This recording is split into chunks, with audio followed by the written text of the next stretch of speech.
俺はお前だ。俺？そう、お前だ。Oh, so that was why he understood everything. Strangely, this felt right to Takeru. The man's words carried an irresistible power. They were close enough for their lips to brush. The man exhaled as he murmured, もう楽になりたいだろう。Kind, knowing eyes studied him. Peace? What did that mean? With fading thoughts, Takeru reached for an answer. 死ぬのはごめんだ。The man's long eyelashes moved slowly, blinking as if it ward off Takeru's fears. 死ななくてもいい。ただ、もう少しだけ力があれば、楽になれる。解放される。すべてを凌駕する力。The spell words sank deep into his brain. Yes, strength. That's what he needed. With enough strength to fight off the executioners, he would soon reach Il Rey and claim Fischio. After that, running the drug empire would be child's play. If only he were stronger. 力が欲しいか。Power. 欲しい。His voice sounded like it belonged to someone else. His mind was frozen. He couldn't think. The man reflected. In his eyes was everything. すべてを凌駕する力。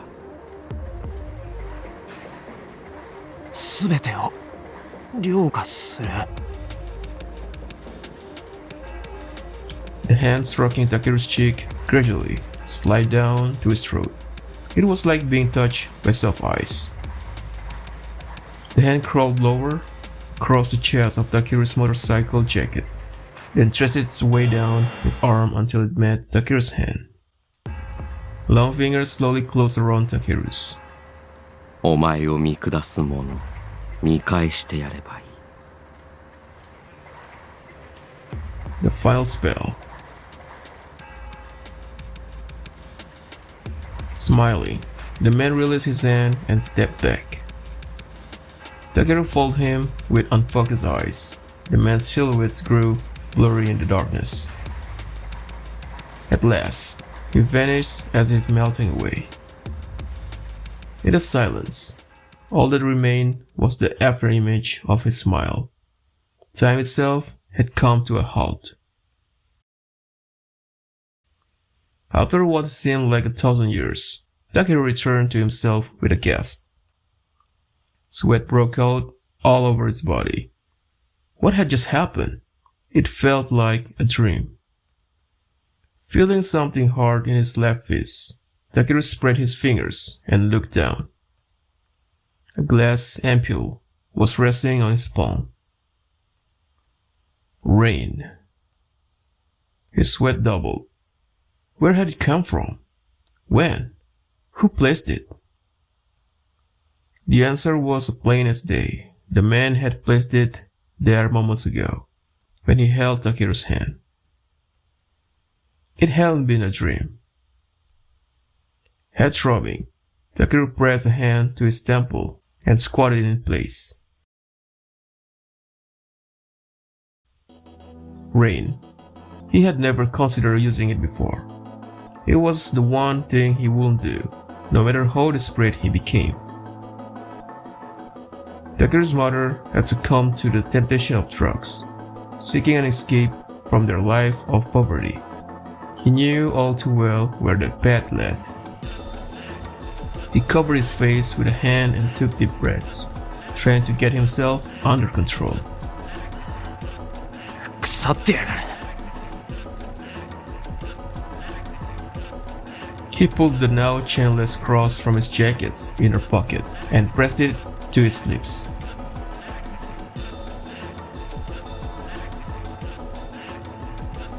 Though they hadn't been related, Takeru's foster parents had treated him with warmth and affection. After him, they had welcomed a second child, the girl who would become his little sister. Even poor, their life had been happy. In the CFC, however, it was impossible to receive any support without money. Much like the proverb about there being one set of laws for the rich and another for the poor, the wealthy continued to grow fat and strong, while the destitute were left to starve in the cold. It was all about money, money, money. From the CFC's perspective, the poor were something to be ashamed of. The sooner they died out, the better. Eventually, growing pressure from the government had destroyed what peace Takeru's family had found. His mother had turned to drugs, while his father fell into depression, reduced to a lifeless creature who slept all day for a crust of bread. There was no more talking around the dining room table. Takeru had briefly joined the blaster circuit, hoping to win enough to support his family. But as his mother's addiction grew worse, and she became a danger to herself, he was forced to abandon the dream. The police officers who responded to reports of a deranged female had left as they watched his mother cut into her own flesh. They had the eyes of spectators at a freak show. He had lashed out at them. "It's your job to help her," he said, but the officer had gone on laughing. And so, Takeru had joined Igura. He will defeat Il-Rei, take over Fishio, and make all of them pay for what they'd done to his family. He'd made it this far on his own. It was just a little farther. All he needed was a little more strength. Takeru closed his fist around the ampoule. Rain might make his wishes come true. But if he went down that path? When he opened his fist again and looked at the ampoule, the number on the label leapt out at him. 50%. The concentration of the drug within. Most of the rain on the market was 10%. Anything higher was almost impossible to obtain. Higher concentrations were more effective, but also carried a greater risk of rejection. Limitless power. His hand around the ampoule grew clammy with sweat. The man's word echoed in the back of his head. "Make them pay for scorning you." Who had scorned him? A face immediately leapt to mind, the face of a man who'd never known defeat. A blaster champion took home significant prize money. He would not need to fear starvation or the government's boot on his neck.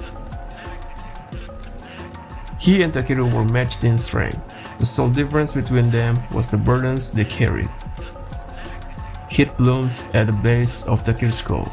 It made his blood boil to think that as such a man with nothing and no one to fight for, stood on the same field as him. His impotent rage had at last found a target. The man who had made him feel lower than dirt. This time, he will be the one to taste how it felt to be dragged through the mud. Takeru will wipe that cool look off his face. He will see the man he hated break down in despair. Perhaps the man will even beg for his life. Goosebumps rose in his back. His lips curved into a smile. He took the ampoule up in his fingers. The man who'd left it, who had felt as insubstantial as a ghost. Who in the world was he? Takeru no longer cared to know the answer. If his body failed to accept the drug, he would kill him. But now that the executioners had marked him as their prey, they would pursue him until they had their taste. Either way, he was as good as dead. Squeezing his cross in one hand, he snapped off the ampoule tip with the other. His heart was racing. He was breathing. Rage, sweat dripped from his chin. With a dropper, he could take it in a small dose, but of course, he didn't have one on him. The transparent liquid shook. Takeru's hand was trembling.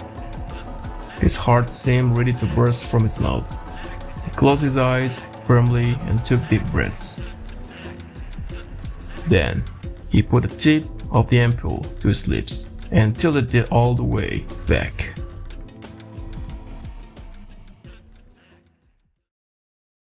The cross fell from his hand.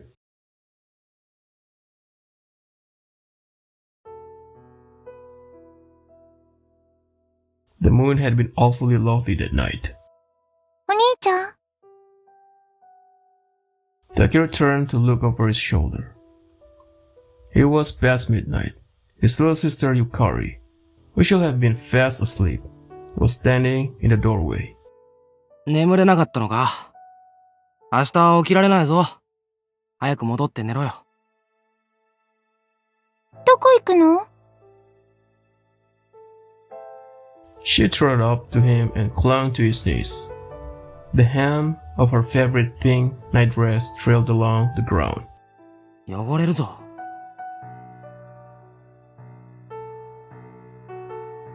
He crouched down and dusted off her hem. お母さんも病院に行っちゃって、お父さんとゆかりだけになっちゃうよ。お兄ちゃん帰ってくるの？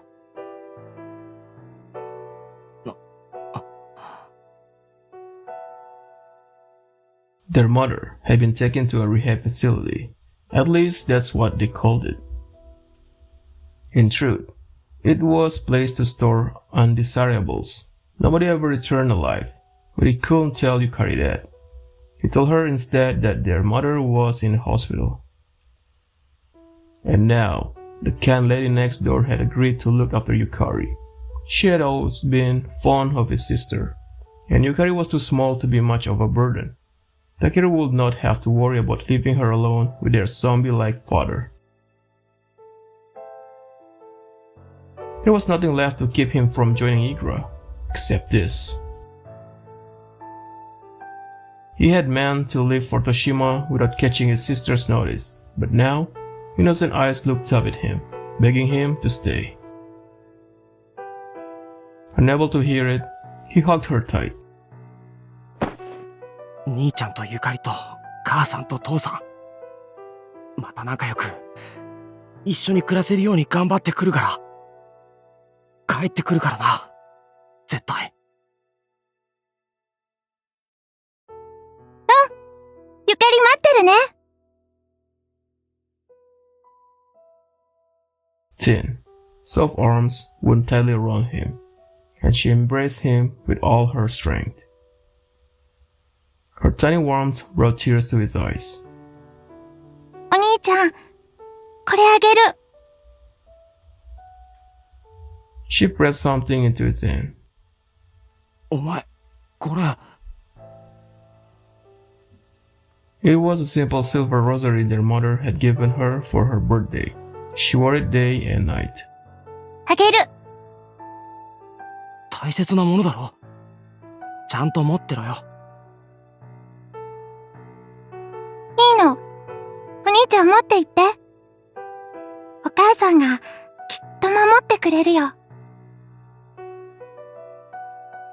His chest clenched. He was certain his heart would burst. Swallowing the lump in his throat, he accepted the rosary and kissed the top of her head. ありがとう。またみんなで、どこか遊びに行こうな。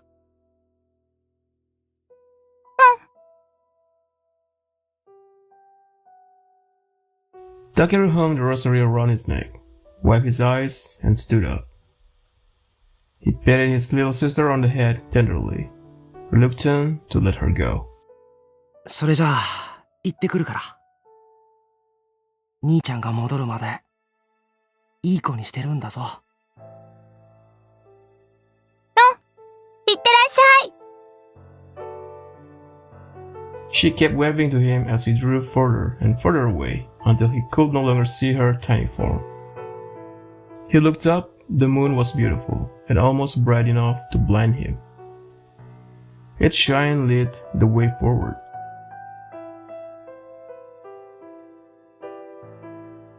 Until, at last, the darkness swallowed it.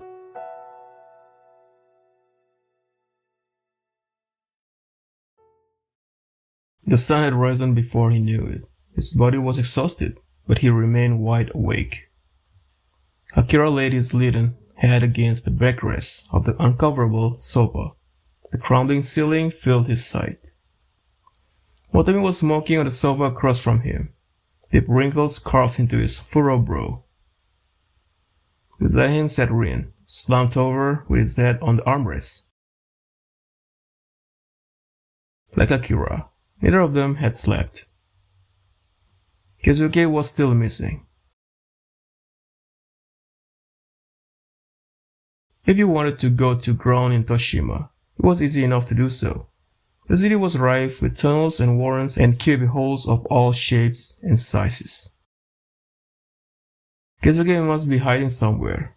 At least, that was what Akira had decided to think. The alternatives didn't bear contemplating. ちょっくら用事があるんで、俺はそろそろ行くが。Breaking their long silence, Motomi stood ponderously. A pile of cigarette butts lay at his feet. Rin looked up at Motomi and saw him off with a tepid grunt. Everything seemed far away to Akira, a sure sign that his nerves were frayed. Something landed on top of his head. It took him a moment to realize that it was Motomi's hand. なあ、気落とすなよ。俺も探してみる。何？伊達に情報や名乗ってるわけじゃないからな。Motomi's tone was light, but Akira could only manage the barest of nods in reply. After looking at him for a few more seconds, Motomi flashed a parting smile and left through the broken doors. Now Akira was alone with Rin, the two sitting on opposite sofas. The lobby was in constant motion, an ever-shifting stream of people walking past on their way in and out. Only in the space around Akira and Rin did the air remain still, as it had since last evening.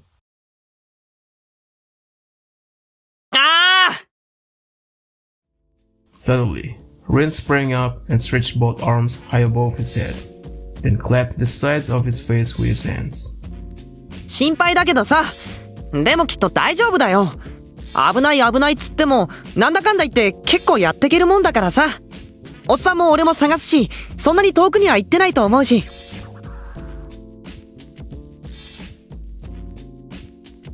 His voice deliberately bright. Rin plopped himself down next to Akira. The broken springs creaked beneath the added weight. ねえねえ、写真でも見よっか。俺いつも持ち歩いてんの。結構いい感じの写真とかあるんだよ。見て見て。Rin rummaged around his waist pouch, then produced a bundle of photos. Akira let his gaze drift toward them. これは処刑人の盗み取りでしょ。んでこれがね、そうそう、タグ取りだ。これがね、これ懐かしいな。ブラスターで撮ったやつだ。His face brightening, Rin held out one of the photographs so Akira could see it as well.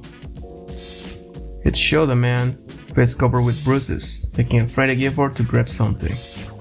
こいつがさ、もうすんげえ勢いで相手に飛びかかってくのよ。ボコボコにされてて血まみれなんだけどさ、それでも諦めないで食ってかかってくの。結局負けちゃったけど、でもちょっと感動したかな。俺ああいうやつ大好き。ゾクゾクしちゃう。ブラスターに参加してたのか？してたよ。言ったじゃん。こう見えても結構強いんだって。アキラは？ああ。おー、そうだったんだ。個人戦？チーム戦？どっち？個人戦のみ。ほうほう。俺逆にチーム戦オンリーだったからな。Akira's thought had been distracted, but it piqued his interest. Rin's eyes were sparkling too. どこのエリアにいた？レイだ。あの辺か。なんか強いの集まってた気がしたな。強豪の血とかよく言ってたもん、仲間内で。Rin cast his eyes upward and nodded several times as if recalling fond memories. But then his expression changed to a rueful smile. 俺さ、ブラスター抜けたの結構前なんだけどさ、今みたいなシステム化するのより前の方が好きだったな。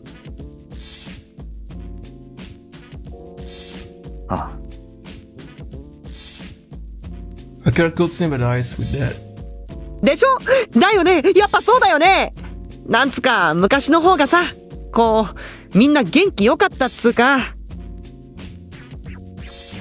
Rin was talking about the time before Blaster was Blaster, before it was divided into areas and ranks, teams and individuals. Akira hadn't been a fighter back then, but he'd gone to see the matches every chance he got. It had been an undeniably crude affair, where men got together for no other reason than to punch each other out in alleyways. But there was also no denying that it had felt more real. Just about all the fighters from the early days said that things were better back then. It had been a pure contest of strength. Win or lose, everyone was respected. 渋さみたいなのあったじゃない。それに憧れて最初は参加したんだよね。なんか喧嘩して本当の仲間を見つけるっていうのかな。そういうやつ。ボッコボコになって腹の底から睨み合って、そんで仲良くできたらさ、もう最高じゃん。一番嫌な部分見せてんだもん。それ以上壊れようがないよね。そうだな。けどなんか変なルールを誰かが勝手に決め出しておかしくなってったよね。やたら勝ち負けにこだわって誰が上だ下だってさ。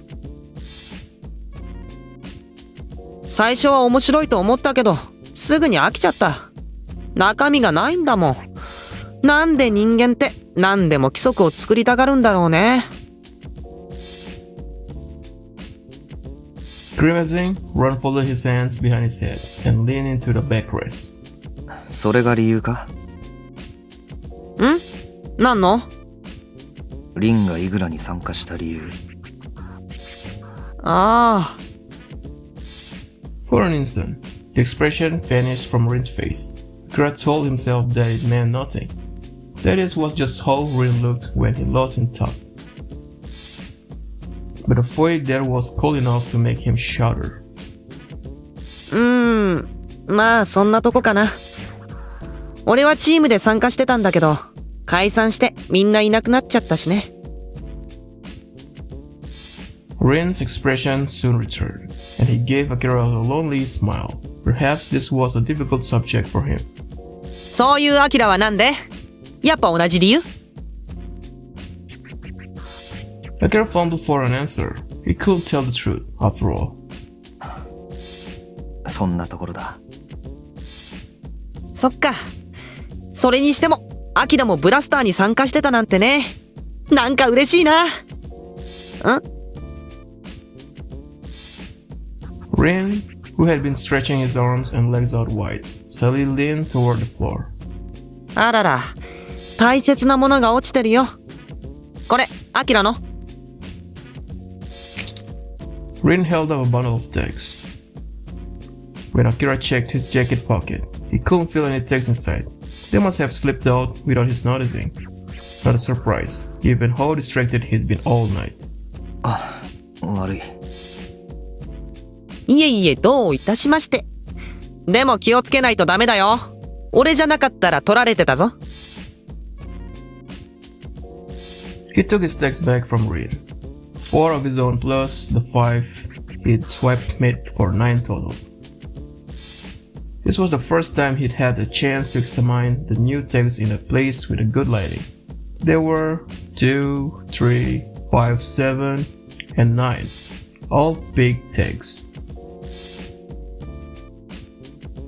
They were black with blood, not Akira's. The silver-haired man hadn't bled either, at least not during their fight.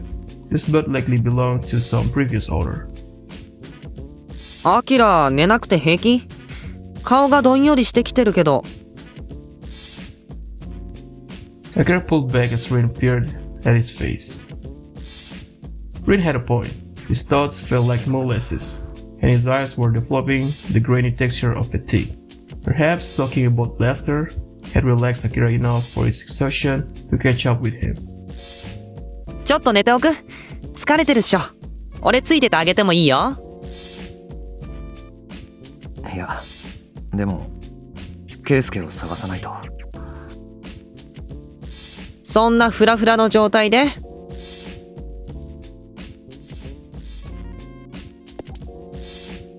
He had to wonder about himself for remaining suspicious at this late stage, but he still couldn't bring himself to trust Rin completely. Letting him near while he slept was just asking for trouble. いや、いい。He picked up the bag by his feet and stood up slowly. His knees wobbled a little, but he managed to keep his footing. まあ、無理にとは言わないけどさ。Rin clearly wasn't happy with Akira's response. ちょっと寝てった方がいいんじゃない？あっちにエレベーターホールあるじゃん。そこの脇に階段あるからさ。あそこならあんまり人も来ないと思うよ。あ、悪い。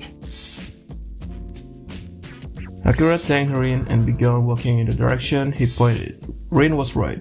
He felt like a dead man walking. 俺もケイスケ探してみるからね。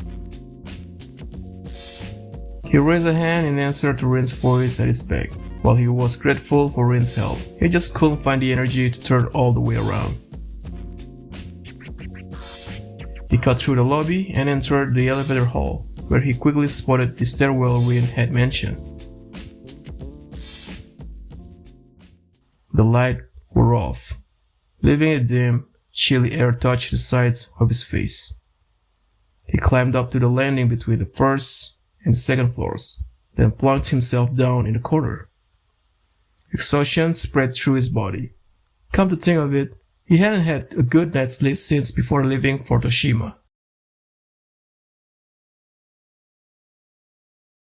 As soon as he leaned his head against the wall, his thoughts began to fade. His eyelids dropped shut without prompting. He was asleep before he knew it.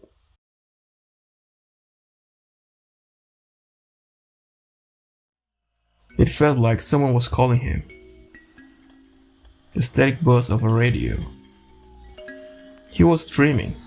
Again. The same dream he always forgot upon waking. He felt a strange floating sensation, as if his spirit had left his body. His thoughts scattered, swirling around him like dust.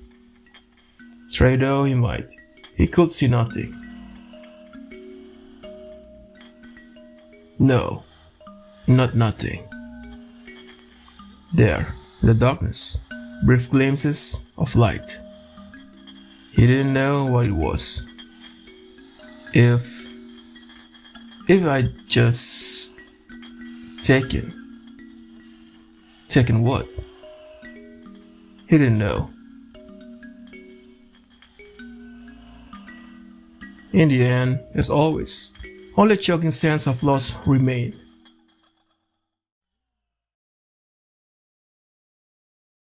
Awareness returned without prelude. Where was he?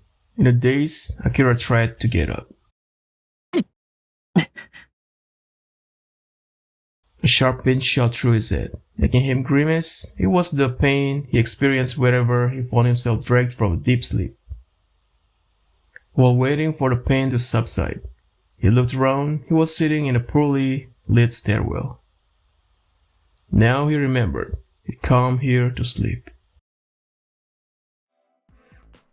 Akira sighed and leaned back against the wall, then took out the phone the feds had given him to check the time of day. It was a little after noon. He slept for quite a while. The screen still showed no calls received. He returned the phone to his bag, grabbed a bottle, and wet his mouth with warm water.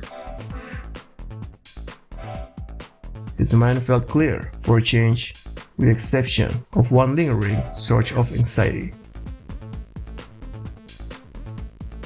Keisuke. Akira had to search for him, but he didn't know where to start. Knew almost nothing about this city. It would be dangerous to wander around. But staying here wouldn't fix things either. Motomi and Rin had offered to help. To be honest, he still had his doubts about those two, but there was no one else he could rely on. It was time to get moving. He figured he would try the club Meal of Duty first. Rin had said more people gather there than in any other neutral zone. Someone there might have seen Keisuke. Shouldering his bag, he stood up, crossed the lobby, passed through the broken automatic doors, and hit the road.